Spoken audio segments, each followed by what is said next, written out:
우리나라 시간 11월 8일 삼성은 개발자 컨퍼런스 2018에서 폴더블폰 출시를 발표했습니다.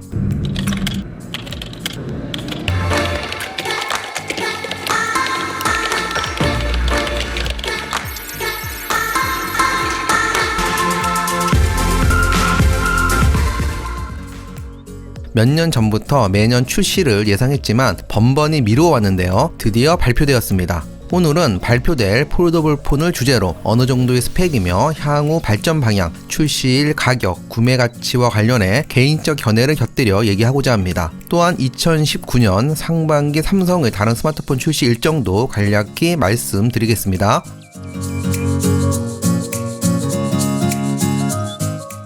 먼저 이보다 한 발 앞서 10월 31일 중국의 디스플레이 업체인 로요는 세계 최초의 폴더블 폰인 플렉스파이를 발표해 세계를 놀라게 했는데요. 최초라는 타이틀은 뺏겼지만 공개된 정보와 사진만으로는 삼성 제품이 완성도가 훨씬 높지 않나 생각됩니다. 보시는 것처럼 플렉스파이는 구부러지는 부분의 간격과 매끄럽지 못한 느낌으로 인해 첫 인상부터 큰 아쉬움을 느끼게 합니다. 삼성은 인폴딩 방식인 반면 플렉스파이는 화면이 바깥 전체를 넘는 아웃폴딩 방식인데요. 삼성의 인폴딩 방식이 개인적으로 더 좋아 보입니다. 그렇지만 생긴 지 6년밖에 안 된 스타트업 회사에서 폴더블 폰을 출시한 것은 충분히 놀랄 일이고 이런 기업이 앞으로 어떤 행보를 이어갈지도 많은 사람의 관심을 받을 것 같습니다. 애플, LG, 화웨이, 샤오미, 소니 정도의 회사였어도 이 정도로 놀라지는 않았을 텐데요. 중국 기업에 거기다 거의 알려지지 않는 기업이라는 것이 저를 비롯해 많은 사람을 놀라게 한 것 같습니다.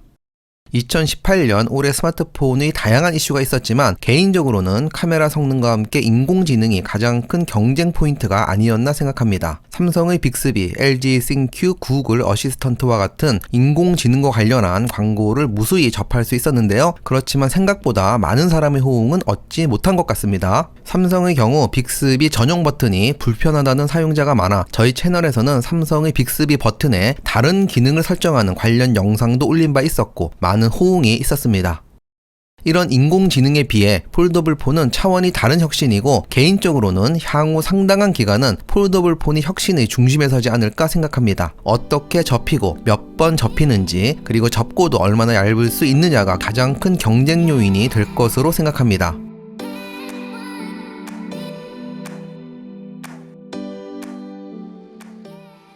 When it's open, it's a tablet. Offering a big screen experience. Thank you.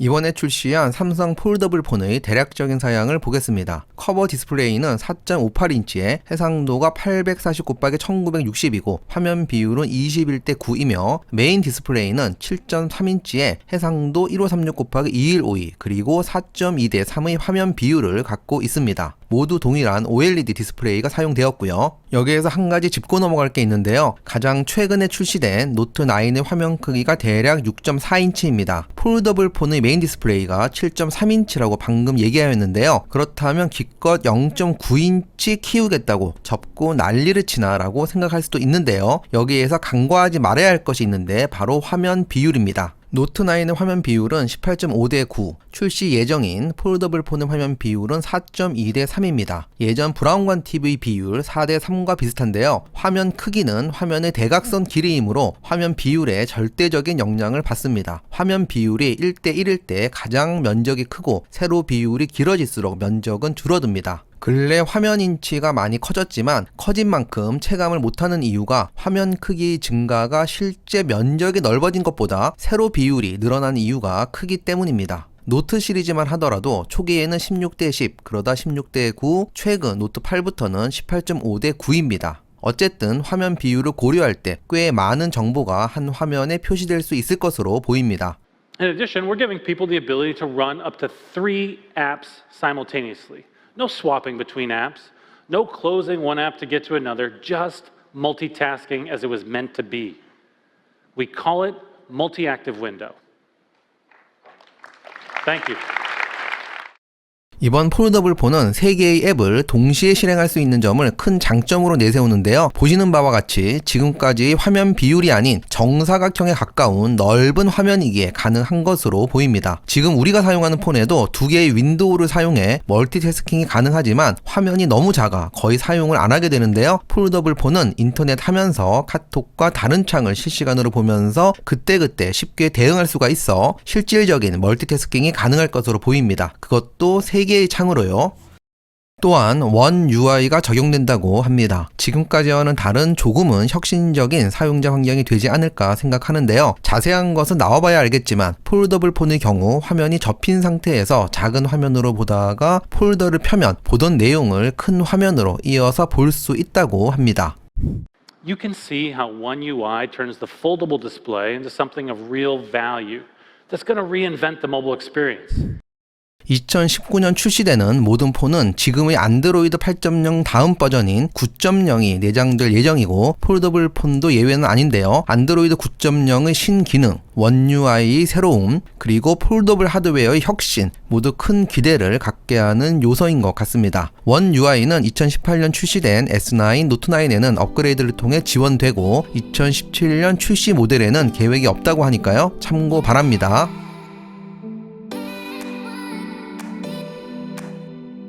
폴더블 폰의 출시일은 내년 3월로 예정돼 있지만 늦어지더라도 상반기에는 반드시 출시한다고 합니다. 제품명은 갤럭시 F로 될 것 같은데요. 그렇다면 S 시리즈, 노트 시리즈에 이어 F 시리즈까지 플래그십 모델 라인이 3가지가 될 것 같습니다. 이와는 별개로 2019년 출시 스마트폰의 가장 큰 이슈 중 하나는 근래에 모든 통신사가 많은 광고를 쏟아붓고 있는 5G입니다. 그렇지만 당분간 5G가 폰을 업그레이드 해야 할 이유가 될 것 같지는 않고 안정화를 거쳐 실질적인 5G 시대는 2020년부터가 되지 않을까 생각합니다. S10의 경우 내년 2월에 LTE 버전이 출시될 예정이고 5G 모델은 2월 이후에 출시된다고 합니다. 폴더블 폰은 일단 LTE 모델로 출시될 것 같은데요. 참고 바랍니다.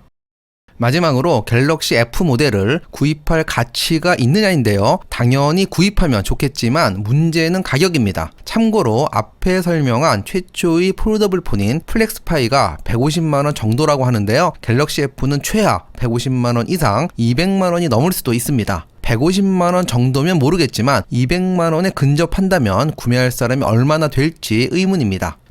또 한 가지 구매 가치 포인트는 제품의 완성도입니다. 화면이 커진 만큼 배터리 용량, 접혔을 때 두께, 개인적으로 가장 큰 관심은 접히는 부분입니다. 플렉스파이는 접히는 부분에 있어 많은 혹평을 받았는데요. 폴더를 폈을 때 화면의 접히는 부분이 티 안 나게 매끄럽게만 나온다면 많은 관심을 받지 않을까 생각합니다.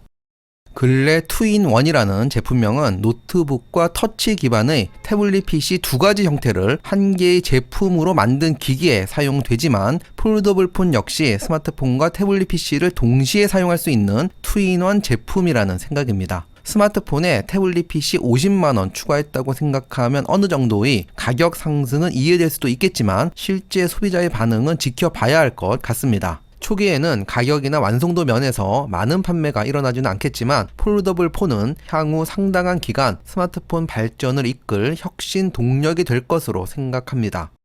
지금까지는 화면 크기와 휴대성 중 한 가지는 포기하거나 또는 적당한 타협점을 찾는 형태로 발전해 왔다면 폴더블 폰은 한 번이 아닌 여러 번 접을 수 있는 폰 개발도 가능한데요. 기술력에 따라 크기와 휴대성 모두 끝없는 발전이 가능할 것으로 보입니다.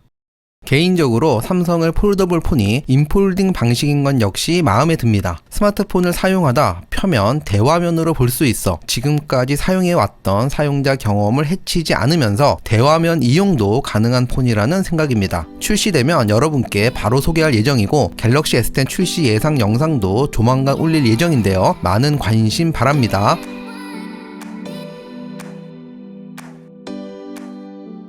스마트폰 이전의 폰 중에 가장 이슈가 되었고 혁신적인 폰을 꼽으라면 1996년 출시된 모토로라의 최초의 폴더폰 스타텍이 아닌가 생각합니다. 당시에 100만원 가까운 가격임에도 파격적인 혁신에 많은 사용자가 지갑을 열었던 걸 생각한다면 20년이 지난 오늘 혁신성과 완성도만 입증된다면 가격은 두 번째일 수도 있다는 생각입니다. 개인적으로 2008년 삼성의 스마트폰 옴니아를 기다릴 때의 설렘 이후 가장 큰 기대를 하는 제품입니다. 가장 실망한 제품 역시 옴니아였지만 폴더블 폰은 과연 어떨지 궁금합니다. 2019년 애플을 제외한 많은 디바이스 제조사가 폴더블 폰 출시를 예고하고 있는데요. 폴더블 폰 시대의 스마트폰, 과연 어떤 혁신들이 이어질지 기대됩니다. 오늘 내용 마음에 드시면 좋아요와 함께 구독 신청 부탁드리고요. 지금 영상 우측 하단에 스마트 리더 로고 부분이 보이는데요. 터치하면 바로 구독 신청이 가능합니다. 주위 친구나 지인분께 카톡이나 문자로 영상 공유도 꼭 해주시고요. 궁금한 사항이나 기타 의견 있으면 언제라도 댓글 남겨주시기 바랍니다. 오늘도 끝까지 시청해주셔서 너무 감사하고요. LG와 삼성이 새로운 패러다임의 중심이 되길 희망하면서 마치겠습니다. 감사합니다.